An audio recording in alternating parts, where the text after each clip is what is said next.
Sahabat Guru Gesang, mari kita ngaji dan belajar setiap hari. Mudah-mudahan kita semua dirahmati di dunia dan di akhirat nanti. Amin. Jadi banyak orang yang poligami, kalau ditanya alasannya gitu, istri satu ya cerewet, dua ya cerewet, mendingan empat. Ya banyak ya gitu. Tapi ada yang kebalikan, istri satu cerewet saja hampir jantungan, apalagi empat, tinggal matinya kan gitu. Itu semua yang menggerakkan itu kalimat. Kalimat itu satu pegangan. Banyak orang loh yang nggak ingin jadi rektor tuh banyak loh Pak Bejo. Jangan kira semua dosen ingin jadi rektor. Melihat rektor sibuk rapat mempertahankan reputasi Unisula, terus sering pegang kepala. Ngapain repot-repot? Jadi tukang sapu aja dapat gaji, ngopi, rokokan, selesai. Bodoh amat jadi rektor, mikir orang banyak. Banyak loh orang yang nggak ingin jadi presiden tuh banyak. Karena ngopi nyaman, nggak ada yang ganggu. Mau tidur sampai jam 9 siang juga nggak ada yang ganggu. Sehingga mereka melihat pegawai negeri itu gak keren, orang kok diatur jam, disiplin. Itu memang cara Allah membagi rahmat. Mau kamu apakan coba? Cara syukurnya dia seperti itu. Bapak saya dulu tuh sering ngajarin saya, diajak jalan-jalan pagi-pagi. Melihat orang ngopi, makan uduk itu bapak seneng. Kok enak jadi wong awam. Ngene esuk-esuk nyemak bocah kesel kabeh kono enak ngopi rokokan. Bapak kadang iri sama orang awam itu iri. Sudah gitu berharap masuk surga kan enak sudah gitu. Tahu-tahu mati, tidak tahu ke surga apa ke neraka ya tidak tahu. Jadi nah orang dulu itu orang yang bisa mensederhanakan dunia. Sehingga ya sudah cara bahagia. Makanya saya alhamdulillah saya ini kerjasama sama UII sama beberapa kampus. Memang amdan itu sengaja. Kampus itu ya punya sistem yang nggak bisa mewakili sistem kiai. Kiai juga punya sistem yang nggak terwakili oleh kampus, juga sebaliknya saling melengkapi. Saya sering ketemu rektor UI, rektor kampus-kampus Islam. Mereka cerita, Gus pendidikan pondok harusnya dimodernkan gini-gini. Saya bilang, kalau pondok modern kayak kampus itu nanti saya ketemu Allah nggak bisa jawab. Kenapa Gus? Saya beri contoh gini. Kalau misalnya perempuan perawan lah atau apa saja, pokoknya perempuan mau tanya tentang menstruasi atau haid, kalau semuanya sistem kampus dia harus kuliah dulu, registrasi dulu, kuliah dulu, bayar dulu, dan dapat jawabannya nunggu mata kuliah pas itu. Bandingkan kalau sistem pondok, saya tuh sering ke pasar sama anak saya dicegat sama ibu-ibu. Gus, anak saya ngalami gini-gini, keluar darah terus menerus, nggak 6 hari tapi 1 bulan penuh. Itu hukumnya apa Gus ya? Nanti saya mau sowan ke jenengan. Nggak usah sowan, di sini aja. Ya sudah. Sebelum mengeluarkan darah yang rutin seperti itu biasanya haidnya berapa hari? 6 hari, ya sudah ikut yang 6 hari, yang lainnya istighatsah. Ngoten tok Gus ya. Ya udah. Ya. Begitu terus di masalah udhiyah, Pak. Ya coba kalau semuanya pakai sistem kampus, daftar dulu, bayar dulu. Jadi ini nggak ada jawabannya, nunggu mata kuliah itu, baru dapat jawaban. Itu biasa nggak sholat bertahun-tahun karena belum ada jawaban tentang itu. Ya itu kalau misalnya orang mati, tahunya cara apa memulasara jenazah itu nunggu kuliah dulu, pas mata pelajaran itu dulu, baru menangani orang mati. Berarti orang mati itu tergeledak semua.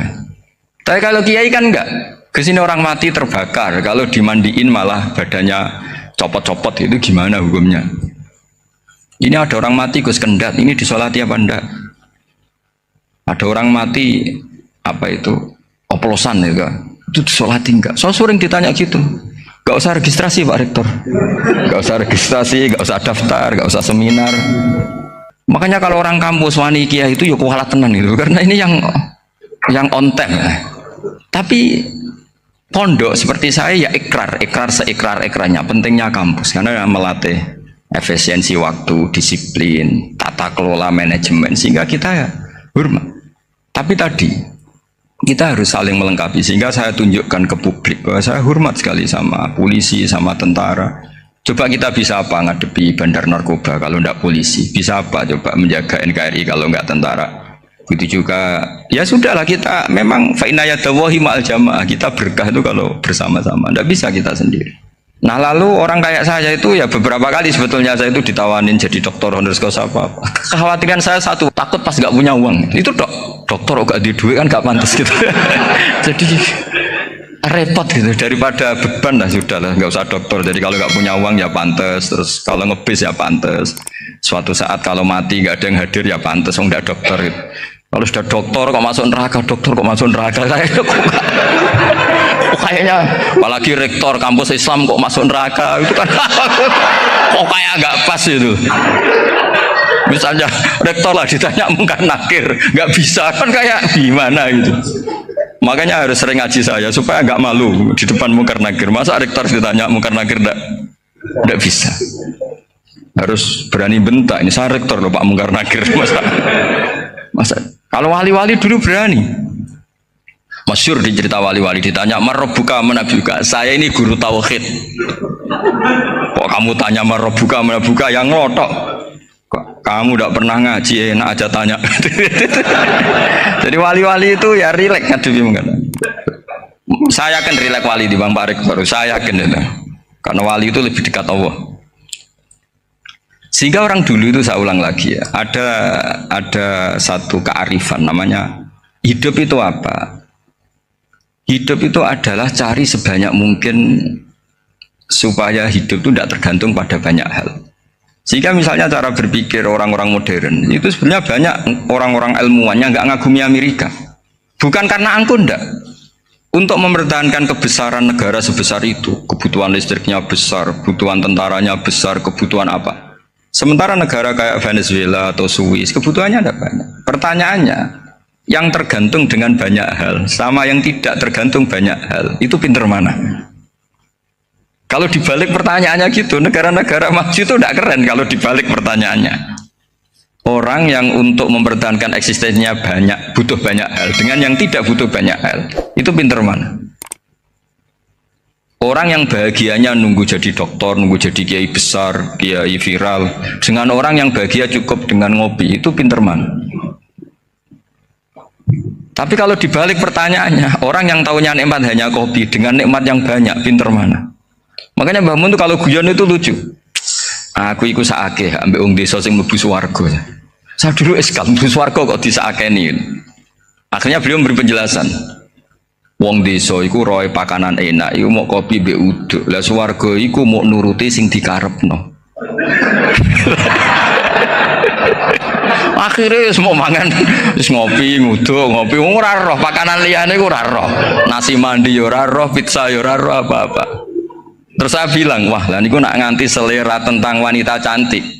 Iku juga sederhana. Rodok pesek ya wis cantik, rodok ireng ya wis. Apa bidadarinya seperti itu karena saking enggak pengalamannya. Jadi surga itu kan nuruti apa yang diinginkan. Kira-kira keinginan orang kampung kalau di surga itu apa coba? Makanan apa coba? Ya, nah, senangnya ketemel gemblong itu. Artinya malaikat lebih suka nangani surganya orang-orang kampung di Bang Pak Rektor. Ini sudah ribet ini. Makanan apa saja sudah dicoba ya. Terus kalau di mall tahu orang macam-macam, seleranya macam-macam pasti. Enak mana kalau sampai jadi malaikat pelayan surga? Suka ngelayani orang kampung apa yang orang kota? Orang kampung kan. Jadi ya itu guyon tapi itu menjadi pikiran kita bahwa orang yang banyak kebutuhan itu sebetulnya banyak kebodohannya karena menggantungkan kebahagiaannya dengan banyak hal. Makanya Imam Syafi'i ngendikan istighna itu apa? Al istighna anisya'labi. Yang dikatakan kecukupan adalah berusaha sebanyak mungkin banyak hal tidak kamu butuhkan. Bukan memenuhi semua kebutuhan kamu karena nafsu kamu ini tidak ada batasnya gitu. Kalau kamu penuhin nggak akan selesai. Itu ada perempuan yang kurang cantik itu minta doa saya, Gus doain suami saya kaya, terus tak guyonin, terus nggak minta. Kalau suami kamu kaya, yang pertama dirubah itu apa? Rumah Gus, supaya rumah saya bagus. Kedua apa? Mobil, supaya mobil saya bagus. Nanti yang dievaluasi itu kamu. Mobil bagus, Alphard, rumah mewah, istrinya kamu pasti itu dievaluasi langsung nggak usah sudah gini aja kan. Jadi pertama yang dievaluasi itu kaya itu coba kalau suami kaya itu yang dievaluasi pertama rumah ya, rumah ganti, setelah itu apa? Mobil. Kira-kira berikutnya akhirnya sudah aku nggak jadi. Nabi Ibrahim itu pernah minta umur panjang. keren umur panjang. Sama Allah nggak dijawab. Datang orang tua gitu mertamu ke Nabi Ibrahim, terus disuguhi dikasih kurma. Apa itu kok kurma apa? Anggur yang sudah matang sekali, sudah dimakan. Setelah dimakan meler keluar lagi, dimakan lagi meler lagi. Terus Nabi Ibrahim masuk lagi ke kamar. Ya Allah, doanya tak cancel. Nanti kalau saya tua kayak itu. Jadi Allah itu nggak jawab langsung tapi ngirimkan itu. Akhirnya ya Allah nggak jadi. Nanti takut itu. Saya pernah ngalami jadi kiai tadi, ada ibu-ibu ya nggak pati cantik lah. Suaminya itu miskin sekali. Minta doa saya supaya kaya. Bareng tak kasih pertimbangan itu udah nggak usah nggak jadi. Jadi itu kearifan. Tapi kearifan ini harus kita tanamkan. Saya nggak bisa membayangkan Indonesia yang besar ini, andai kan tidak ada qanaah, nerimo ing pantum. Coba sekarang ada COVID. Andai kan Indonesia tuh kayak Prancis. Saya beberapa kali punya tamu orang yang hidup lama di Prancis, bahkan dapat istri orang Prancis. Itu dulu nggak begitu mencintai Indonesia. Tapi setelah di Prancis 2 tahun, wah Indonesia hebat. Di Prancis itu kata dia kalau cerita, semua kebutuhan masyarakat itu dibebankan ke negara. Apa saja minta negara, apa saja nyoal negara. Sementara Indonesia, coba kalau Indonesia mengalami seperti ini kok tidak ada qanaah rimo ing pantum, bisa kios Indonesia. Orang miskin nyalahkan negara, kelaparan nyalahkan negara, apa saja. Tapi barokahnya dididik kiai jogeman nyalahno wong liya. Sore pun romo ing pandum, diame. Sampai gak ngerti kalau Covid. Banyak tuh orang-orang kampung itu, orang lugu-lugu itu. Mbah niki saking Covid, salam ning Covid, muga-muga umure panjang. Dikira Covid itu nama orang yang ahli sosial itu. Mbah niki dana saking Covid. Matur nuwun sampekno salamku, muga-muga umur panjang. Bingung kan yang nganterin ini. Ini gimana yang mau menjelaskan? Memang nggak paham. Ribet kan. Tapi saya pastikan bahwa dengan keadaan seperti ini kita bahagia, kita stabil, itu jelas barokahnya kalimat tadi, moto tadi atau pegangan hidup tadi. Makanya disebut al-ibarat qutun li'ailatil mustami'in, bahwa redaksi atau kata-kata atau pegangan atau filosofi hidup, apalah namanya itu adalah penyemangat. Karena kata-kata ini memang luar biasa. Ketika sahabat perang demi kebenaran, zaman itu ya pasti benar karena yang dibela Nabi. Dulu itu kan enak zaman Nabi, yang dibela mesti benarnya, musuhnya mesti salahnya. Jika dulu itu memang harus tegas. Kalau sekarang mau tegas gimana? Yang kamu bela tidak mesti benar, musuhnya tidak mesti salah. Ribet kan kalau misalnya saya tukaran sama Pak Rektor, kamu mau bela mana kan bingung. Saya tidak mesti benar, saya ada Nabi. Pak Rektor apalagi nggak mesti benar lagi kan? Ribet kan?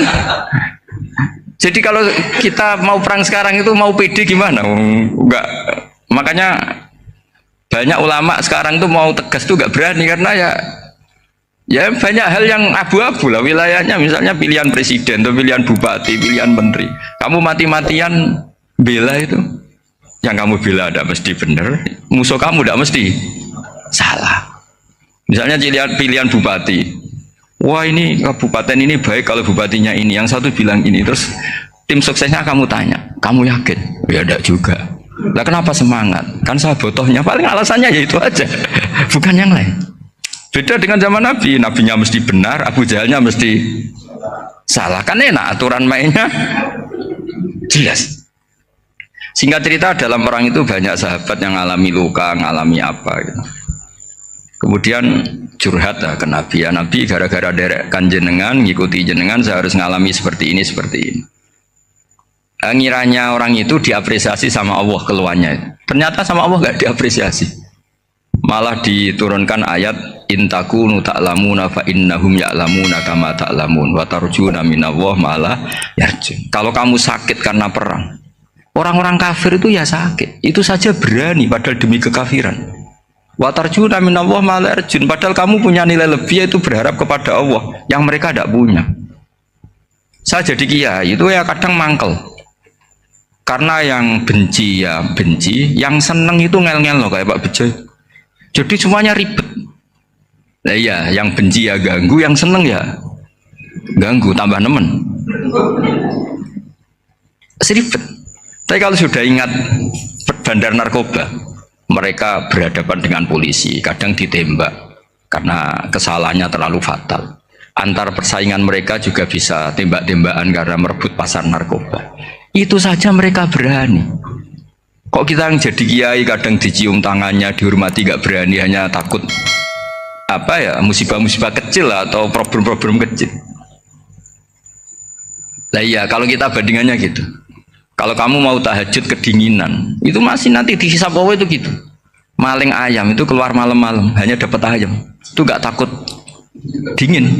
Ya gak takut digebuki masa. Kamu mau tahajud saja takut dingin. Makanya nanti hisabnya orang soleh itu nanti dijajarkan orang dolim.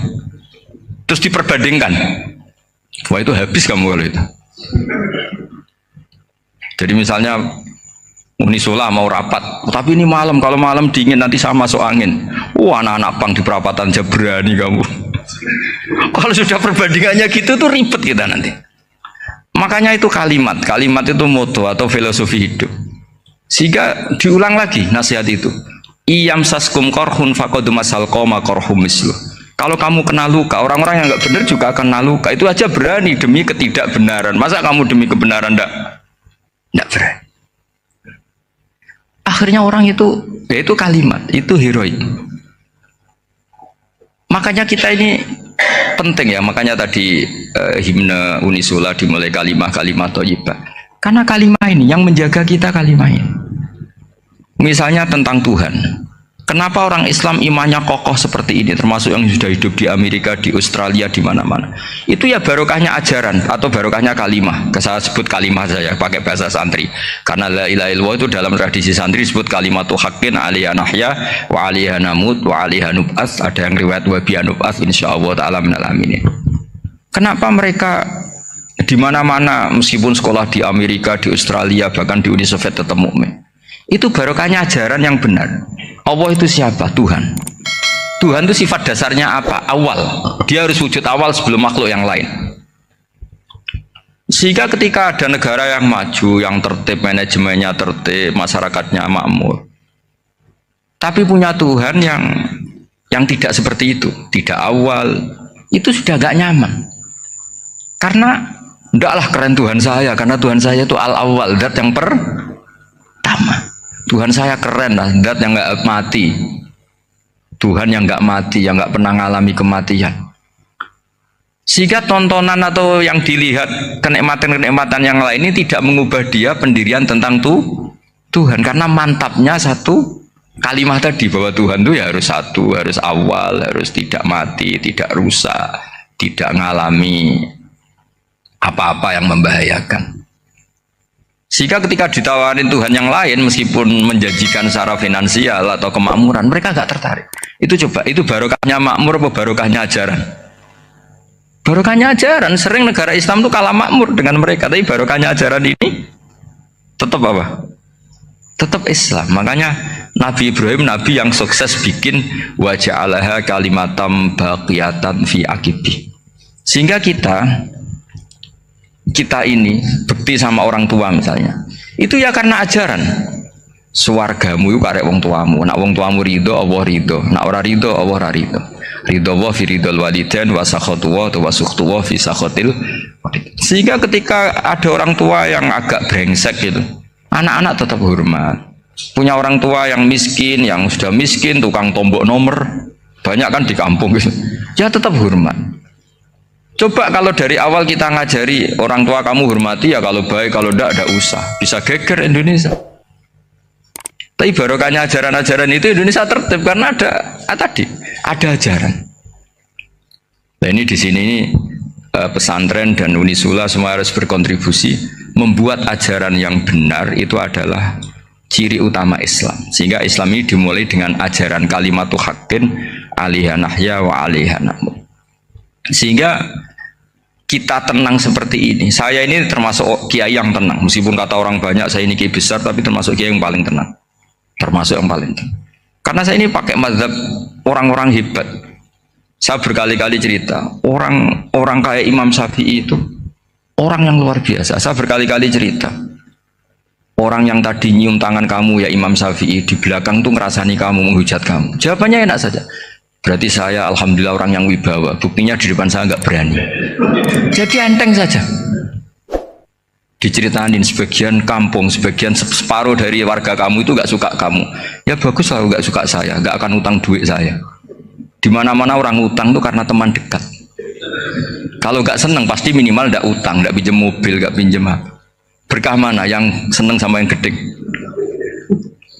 Jadi dianggap enteng saja. Semua yang dialamin dianggap enteng saja. Misalnya punya istri pemarah ya baguslah marahin suami. Kalau marahi tonggo malah ribet. Jadi kamu harus terima kasih kalau dimarahin istri. Baguslah marahin saya mah, kalau marahi tonggo ribet. Jadi enteng saja. Tapi kita sekarang tuh karena nafsu ya, sehingga menghadapi hidup ini ribet. Ulama dulu kalau mau mati itu senengnya bukan main. Sudahlah masa ini ingin nggak maksiat. Kayaknya nggak maksiat paling efektif itu mati. Ya tidak apa-apa Gusti, kalau sebaiknya mati ya mati aja. Enteng saja. Jadi melihat kematian itu akhir dari segala keburukan atau potensi keburukan. Apapun baik kita sekarang, suatu saat mungkin kita nggak baik. Yang bisa menghentikan ketidakbaikan atau potensi ketidakbaikan itu apa coba? Mati kan? Berarti mati itu mengerikan apa menyenangkan? Mesti kamu tidak berani menjawab. Meskipun secara ilmu kamu berani, tapi secara rasa agak berani kan? Saya ulang lagi ya, yang bisa menghentikan keburukan atau potensi keburukan itu apa coba? Apa? Kematian. Berarti kematian itu menyenangkan atau menyusahkan? Apapun kamu tidak berani jawab karena kamu agak-agak duniawi itu kelihatannya. Tapi secara ilmu, kamu tahu kan kalau mati itu tidak buruk-buruk banget. Karena apa? Itu akhir dari segala keburukan. Sehingga Nabi ngajarkan kalimat itu begitu luar biasa. Allahumma ahyini maka natil hayatu khairan li wa tawaffani maka natil wafatu khairan li. Nabi melihat dunia itu begitu indah. Ya Allah, kalau saya ini hidup, anggap saja hidup ini ziyadatan li fi kulli khairin, menjadi modal saya menambah segala kebaikan. Jika suatu saat saya mati, anggap mawon rohatan li min kulli syarrin, itu akhir dari segala keburukan saya. Sehingga mati hidup ya baik karena di situ kita bisa berkontribusi, beramal soleh. Mati juga baik karena mengakhiri segala keburukan. Nabi nate ngendikan lagi, ajaban li amril mu'mini inna amrahu kullahu khair. Orang mukmin itu mengagumkan, semuanya baik. In asobathu na'ma syakara fakana khairan lah. Kalau baru dapat nikmat, dia syukur, maka itu baik. Wa in asobatu dharra sabara. Kalau dapat masalah mereka sabar, itu juga baik. Sehingga orang mukmin dua sisinya pasti baik. Itu juga kalimat, maksudnya moto atau pegangan hidup. Nah berikut ini saya beri contoh, ini kenangan saya, ini contoh terakhir. Masalah jadi orang terkenal maupun tidak. Di sini dicontohkan Imam Ghazali di halaman 367 di kitab saya 367, juznya 3 di kitab Ihya Ulumuddin. Di sini beliau cerita betapa untuk menjaga ikhlas sebaiknya orang itu tidak terkenal, tidak syuhrah, tidak terkenal. Oke, itu kita sepakat ya, karena kalau terkenal mungkin orang dipaksa publik dengan tanda kutip untuk selalu berbuat baik, tapi karena jaim lah, jaga image atau apa. Tapi ketika dibalik pertanyaannya, kamu rela yang terkenal itu orang nggak benar, sementara yang orang benar itu nggak terkenal. Lalu masyarakat tahunya yang tidak benar. Kalau pertanyaannya dibalik gitu, orang baik wajib terkenal enggak? Kalau pertanyaannya dibalik seperti itu. Dokter yang benar tidak terkenal, yang malpraktek terkenal. Kamu ingin kondisi seperti itu? Gak ingin kan? Kampus yang bagus gak terkenal, kampus yang bagus gak terkenal, yang gak bagus. Nah, artinya apa? Gara-gara olah kata, olah pikiran, ini logika jadi rubah. Lagi-lagi apa? Jawaban itu ada di kata-kata sebetulnya.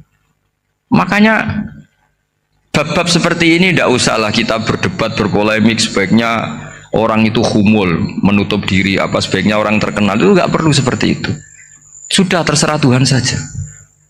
Makanya saya mulai dulu ngaji sampai sekarang itu ya tidak punya punya ikon tertentu atau punya website tertentu, enggak. Sudah terserah pangeran, sudah. Saya enggak Saya juga tidak sok suci materialistik atau enggak ya tidak mikir saya. Bukan apa-apa ya karena saya ini kiai, jadi biasa urusannya sama Allah, tidak sama makhluk. Jadi pusing kalau sama sarah-sarahnya makhluk itu pusing. Meskipun rektor kalau nasihati saya pasti tidak saya terima, itu tetap makhluk, itu sudah ada ngefek kalau saya itu sudah ada itu. Bukan karena saya sombong, ya memang makhluk betul gitu, bukan. Cuma nasibnya bejo aja, tapi makhluk tetap makhluk. Saya beri contoh ya. Ini makalah yang ditulis Imam Ghazali. Ya, i'lam aslahakallah anna aslal jahwa intisarus sayyid atau sayyidi wal istihar. Wa huwa mazmum itu. Balil mahmudu al-khumulu illa man saharahu wa ta'ala linasri dini min ghairi takallufi talabi syuhrati minhu. Jadi kalau kamu ingin ibadah kamu selamat ya kamu jangan terkenal. Tapi resikonya adalah kalau kebaikan itu tidak terkenal maka nggak dikenali. Kalau nggak dikenali berarti masyarakat hanya punya percontohan yang tidak baik karena yang baik tidak terkenal. Jadi itulah ulama-ulama dulu. Jadi apa-apa itu dibanding-bandingkan. Kemudian nanti kelihatan jawabannya itu kelihatan. Jadi ulama dulu itu biasa ngarang misalnya afatun nikah, sisi negatifnya nikah. Harus ngurmat istri, harus macam-macam, kalau terlantar itu ya dosa. Seperti tadi Pak Marsudi cerita, kalau orang ngapalkan Quran itu takut lupa, kalau lupa itu jadi dosa. Pertanyaannya, kalau semua orang takut lupa, takut dosa, semua orang nggak hafal Quran karena potongan-potongan lupa. Cara berpikir tidak seperti itu. Kalau berpikir ya namanya hafalan ya inginnya hafal, kan nggak ingin lupa. Nah nanti kalau takdirnya lupa karena hal-hal yang dimaklumi oleh syariat itu enggak yang termasuk dosa. Yang dosa itu lupa takliwiri udhrin syar'iyyin, lupa yang tidak ada sebab yang apa? Syar'i. Tapi lupa bawaan EQ-nya tidak bagus. Lupa bawaan sering dibentak. Oh itu enggak masalah karena bawaannya orang tertekan itu ya lupa. Coba kamu hafal Quran. Terus punya kredit jatuh tempo. Pas hari itu aku yakin enggak cerdas sudah. Itu bawaannya orang tertekan itu pasti lupa. Jadi ya saya teruskan ya. Jadi terus ada makalah yang sangat bagus sekali tentang itu. Saya baca ya. Wa yadullu ala dzalika anna Allah azza wa jalla amaral anbiya'a bi idharil amali lil iktida wa khassahum bi mansibin nubuwah. Wala yajuzu ayyudhanna bihim annahum khurrimu afdhalal amalen. Jadi orang yang terlalu mendewa-dewakan khumul itu menutup diri. Oke itu baik karena dengan khumul, dengan menutup diri Anda tidak ria, Anda tidak pamer. Tapi kata Imam Ghazali, kamu juga harus ingat di antara syaratnya Nabi itu harus mengumumkan kalau beliau itu seorang Nabi. Harus memaklumatkan kalau beliau seorang Nabi supaya bisa diikuti. Caranya sholat harus diumumkan sehingga Nabi itu mengatakan harus jamaah.